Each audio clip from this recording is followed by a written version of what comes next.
Aujourd'hui, elle a un bébé d'un mois. Elle prie. Elle prie aux États-Unis. Ça va l'examen. La Bible va examiner. C'est tout est bon. Toi, ça va. Ton mari, ça va. Donner à l'orphelin, c'est élever ton niveau d'intimité avec Dieu. C'est un degré élevé de la foi. Si vous péchez, pasteur, Dieu de l'œil des jours, nous sommes avec mon équipe à vos péchés. Mais si vous avez péché à mon tour, vous avez une société. Des jours au Bible de l'Obi, au quotidien, on a là. Racheter la malédiction. Des fois, ce n'est pas une question seulement de la prière. Mais des actes aussi que nous posons. Ce n'est pas non parce que dans la question, orphelin a évité, comme ça, on peut ça, on dit ça. Ozo somba bilamba ya tombola oye bakolono. Bamande ba saint. Donc so somba bilamba ya tombola pe. D'ailleurs vous bilamba tombola nyo so bikolo na so ya ba convider poto. Obande ye ba bilokos te komi partout. Ozo comprendre bien. En Europe komi ba ba na so ila na ndako moko bozabu ya boza 4. Moko ba azui Covid. So ba tient na quarantaine na bitu. Partout na bino des choses baye pena balongoli bilongo nyonso balongo kwa bozo bapesi bino bilongo ya crédit ya sika nyonso ya ngo na bilongo basanya mbelezo ya sika ya ba Covid okende bo bakiti ya sika meto ya sika bo ba dash mo ba muke Covid ya kwa to bo ba variante bien ba variante bo na bénéfice de somba pour tout est sanctifié pour ceux qui sont saints. Nous sommes sanctifiés, nous sommes convaincus et prions le bon bon au salaire. Mais on a tout le monde à mais est-ce que vous avez dit que le ballon est béni à l'organisation caritative? Quand on est au salaire, on est passé à la ballon, il y a mon nez à la méthodologie. Si on est au salaire, on peut ça va nez pour nous. Si on est nos soeurs qui nous donnent, alors on a la chance na kopesa ke bona sina lata ke ba misusu pona ko boya kopesa auto konda ko no wa frère George pona ka ba ilamba wana so boza ni lamba mo basi ko bomba ni na vali so zero konda avant 14h ke ndo so moya ko to pesa ba ofela surtout na musaba ko na bana basi ba utambo ko na ke ina kindeni ausa la régie mobile no ebiso ko mi munene o te ka ko na le ya ta ebisi na de so la lelo na de jour so ko na la tela mama ankalo ela papa Serge Seki ngala pimbola ba pimbola msala ela ko na tamkala na moyo so yé di passi na ko ni pe kota ni so na tete 7 kilo ba pour la tela mama ba ka liquier ya moins de 7 kilos combien ba kufi. Vous voyez comment nous devenons des égoïstes. Là, depuis que je suis je ne fais plus Babylone béni, parce que pas que béni. Si on a sauvé, on a remplacé Nakadi. Et pour au cœur, ça a AVC au hôtel à Bilo, aux yeux AVC pas. Donc, ça va en faire. Au bout de l'objet, ça va mon carte. Mais si on l'a mis au pays, ou ta carte d'envoyer, il y aura ce bénéfice avec la carte des années. Alors, c'est l'arabe à quoi vous faites. Alors, gagner un jour. Il y a une carte, on a 3 cartes, il y a 1000 francs. Il y a 5 ou 3 autres à la vie. Avant la carte, vous avez des signatures père. Si vous avez un discours, il y a un discours marchandise. Il dit ça, lire, mais ça va pas lire. Tant que vous avez un bon mot, ça va pas lire. Dans un collègue qui m'a confié. Par contre, si on n'a pas de salaire, il est lourd. Ma famille n'a pas accès. Banque à 5 millions de dollars, vous avez une lettre à noter. Vous avez un peu ici. Vous avez la banque, vous avez un notaire, ceux qui conservateurs, le rôle de titre, conservateur. Si vous voulez la paix au titre, vous avez noté dans Mawao, vous avez et si vous avez payé, banque à lire au peu propre. Mais il y a des gens qui souffrent. Nous prions beaucoup, mais nous pratiquons moins. Nous tendons tellement la main à Dieu. Mais nous ne les tendons pas vers les autres. Donner la joie à un orphelin.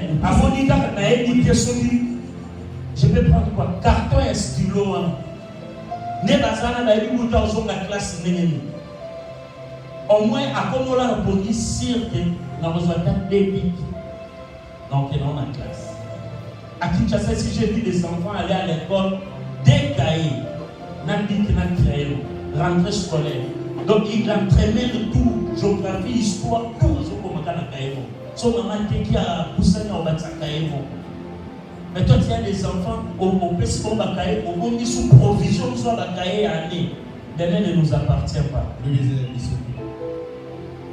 Mais il y a des enfants qui vont rentrer en classe bientôt.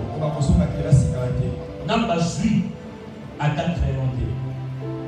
Mais toi, tu as 2000 francs pour leur acheter les crayons. Tu n'as pas acheté. Si tu n'as rien donné, je vais qu'on mette le panier devant. Que cette parole te pousse à donner de la joie à une personne. Nous allons partir dans ce genre. Faire au moins dans mon sous-début à Otama Ségarati. À Elias Sengoté. Toi, tu peux lui donner de la joie. Un paquet de jus comme ça, ceci, c'est 500 francs. Mais vous allez voir les au comité de Basowe de la Yango, au PC, Netsana la Nango. Et quand il dit, Zamba Pambolabino, et l'équipe Mongo Zoluba. C'est une prière forte que Dieu exauce. C'est une prière très sincère. Quand un orphelin te dit que Dieu te bénisse, alors le bango y a ventilé. Alors le bango le roi Mounina na l'ona te au PC le logo biso au PC t'a changé maloba. Il y a au changé à terre. On a une vie il dit que ceux qui n'a que une classe et ça pour battre chiffre, bah il botala. Tite chapitre 3 verset 8. Tite chapitre 3 verset 8.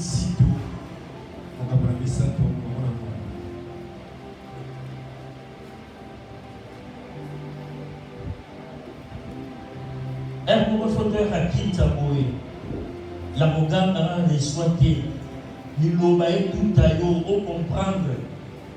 Pour vous avoir la raison de ce que vous faites. Oui, il s'en a qui va pauvre Bazalana. Nous avons Nazaraki na scène en Tamboli, Nazaraki na prison Taningati, Nazaraki à Bolio. Alors, du coup, tout n'a pas mon colonie, Yesu. Alors, ma pauvre Bazalaki va orphelin Bazalaki. Botika na Bokendete. Tite chapitre 3 verset 8. Cette parole est certaine. Écoutez, et je veux que tu affirmes ces choses afin que ceux qui ont cru en Dieu s'appliquent à pratiquer de bonnes œuvres. Ceux qui ont cru au Seigneur. Un des signes qui montre que nous avons accepté Jésus. C'est l'exercice de faire du bien. On n'est pas sauvé par les bonnes choses, mais on est sauvé pour les bonnes choses. Cela veut dire quoi? Ce n'est pas ce que nous faisons ici qui nous fera entrer au ciel.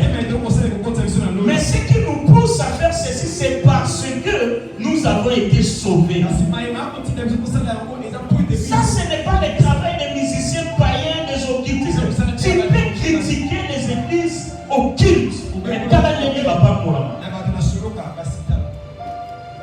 Est-ce que vous savez que la prison de Makala ici, les pavillons là, ont été construits par Rotary Club. Les toilettes ont été faites par Lions Club.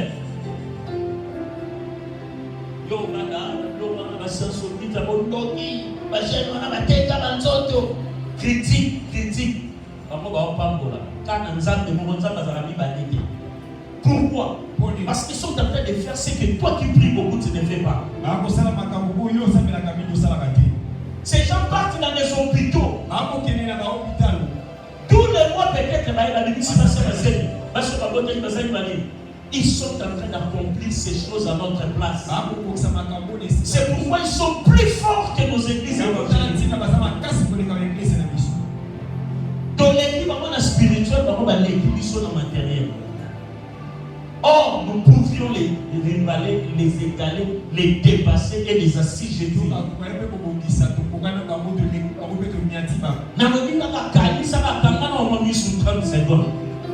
Janvier, le 1er janvier 2021, combien de personnes y sont allées? Combien de personnes y sont assistées? Après, quand il a mis sur gauche, quand il a mis sur 30 secondes. Comment on a mis sur non?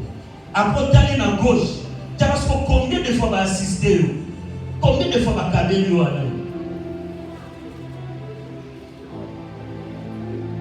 Dieu est grand. Si maintenant tu n'arrives pas à fermer tes yeux parce que ta conscience te reproche, Dieu est plus grand que ta conscience. Dans le verset 14, on dit il faut que les nôtres, c'est-à-dire les enfants de Dieu aussi, apprennent à pratiquer de bonnes œuvres pour subvenir aux besoins pressants afin qu'ils ne soient pas sans produire des fruits. Ceux qui veulent produire des fruits doivent apprendre à faire du bien. On l'apprend. S'il vous plaît.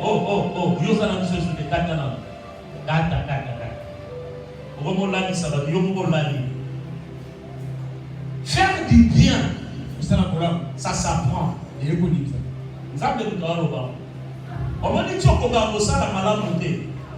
ça faut le problème est que on a boyé pour la tenir bakaba. N'est pas ça malade.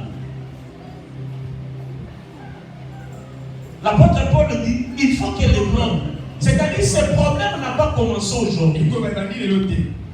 Il a constaté que parmi les chrétiens, les nôtres là-bas chrétiens, ils n'apprennent jamais à faire du bien. Et ils réclament beaucoup qu'on leur fasse du bien. Yekola kalesa sonité na koka okabate na ko yekola kokaba na bese $10 il est payé $5 en 6 soit à 5 000. Ok, bravo, on peut c'est quand même lobby au moins na kokaba 5 000 bien élevé au compte na 10 000. C'est pas que ce soit ça la moitié ça dompté. Hein? Quand même, on dit 3:14. Il faut y aller pour la cométa. J'ai dit aux gens, les jours où j'ai donné une dîme de $1,000, non, ça dit non, on a mis sur ça. On a mis ça $1,000, on a déjà dans l'enveloppe, on a mis. Elle a commis dans cela, on a vendu dans le calice, on a dit, on a dit, la tienne on a payé la 800 pesos à payer.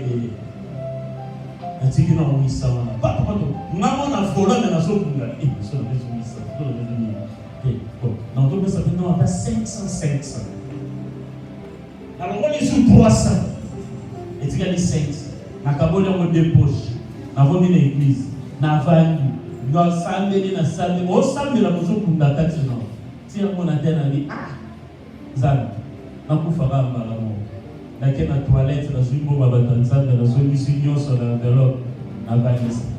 C'est les jours où j'ai compris qu'on peut prendre $20,000 dans la vie. Est-ce que oyebi que les bambolons ça va faire ça fonction et non fois 100.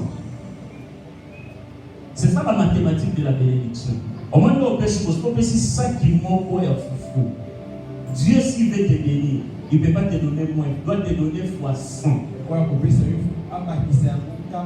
Si on peut savoir 1,000 francs, pour quand on a dit que pour quand on a démontré qu'on a sonné depuis la gardé là, il est mort. On a besoin de se soumettre. On peut savoir 1,000 fois 100, sous canal, il n'est pas moli 10,000 francs. Si on combine à 15,000, c'est qu'on met l'imoutumbo.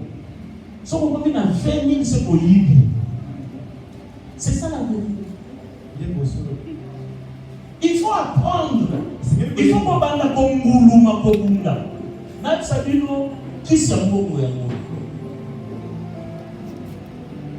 Si tu veux avoir une alliance de bénédiction, apprends à donner avec Dieu.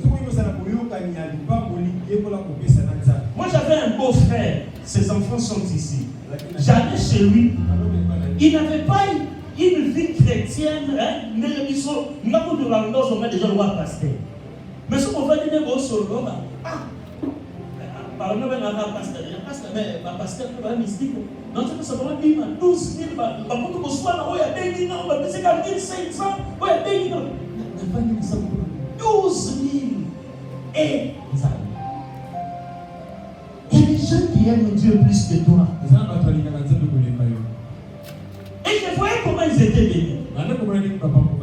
Alors que Nangola n'a pas de qui le la façon, bah les gens comme à qui va son nom soyez avec le nom du solo. Ah tout ça nous faut pas que na ya maman on va te dire comme ça 50. Bah non on a un chômeur sportiste. Ils ont mis tout dans mon là. La table à monnaie, la machine ou bien la message. C'est que toi tu penses là il y a mon élection à délit. Oh yo sur le poma. Bah te payer parce que ma poma kayango. Constater qu'il y a quelque chose de spécial que tu vas fabriquer dans le domaine. Ces gens-là ont appris les secrets.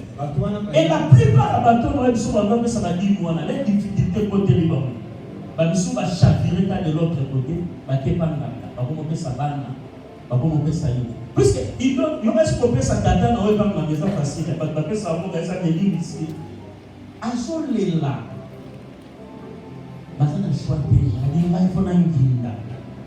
là, il faut pitié.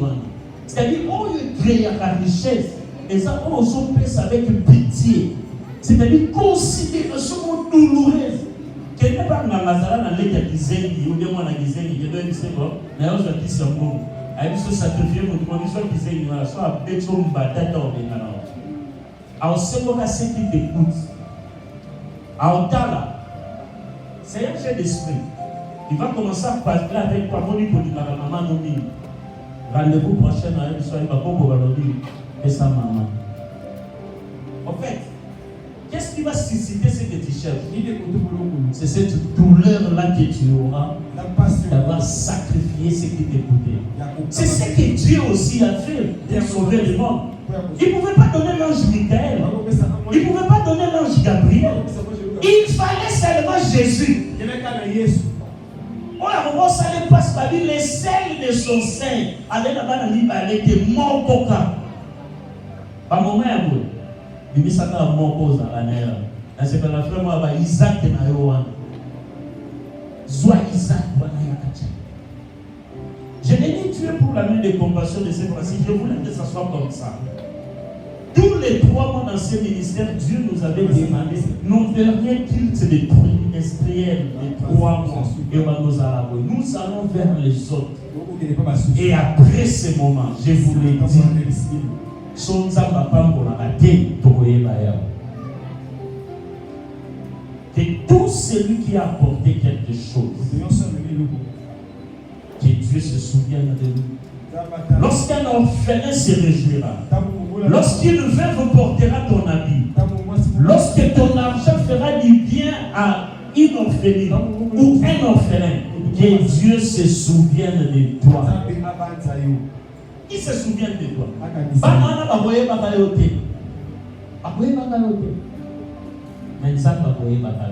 Mardoché tant masala di malam bakomi na livre babombi bakaisa kesili nzambe abebisa kimutema ya bo bafungola batanga. Que Dieu te bénisse, que Dieu se souvienne de toi. Nous allons prier pour ces dons. Nous avons déjà prié pour ce qui est en bas toute la nuit. C'est pourquoi j'avais dit ceux qui viennent après doivent monter au-dessus. Nous allons prier pour ça. Recommande-les de faire du bien pour qu'ils obtiennent aussi le bien de l'Éternel. En faisant ceci, tu te crées des intercesseurs.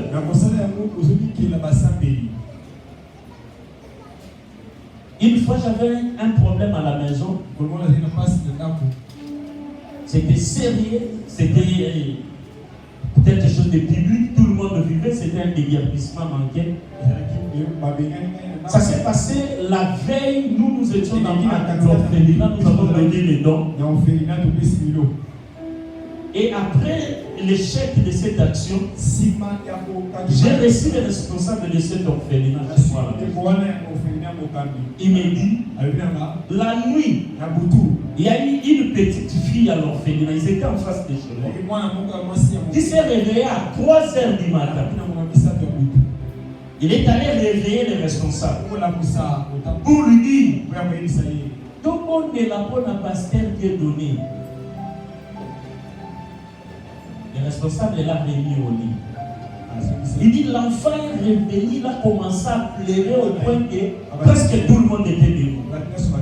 Ils ont commencé à prier pour moi. Moi, j'ai ronflé chez moi. J'ai dormi.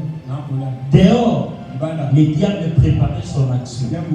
Il a dit à 6 heures, quand le désordre a commencé, tout l'orphelinat se sont souvenus que Dieu les avait fait lever pour cela. Il y avait des désordres chez moi. Moi, je pensais qu'il tapait les mains, il priait là-bas. Jusqu'à ce qu'un coup de fil est venu de nulle part pour sursoir cette action. À cause du pain que tu as donné à un orphelin, il peut devenir un intercesseur pour toi sans que tu le saches. Aola te lambana yo, batu bakolula ye, na mutema na boloba, nzamba pambola mutuwa. Nous allons nous lever. Yesu neko na boli, yo lini nani,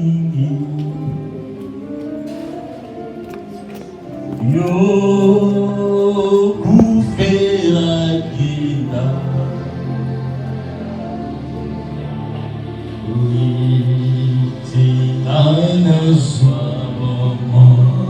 Imba, Alleluia.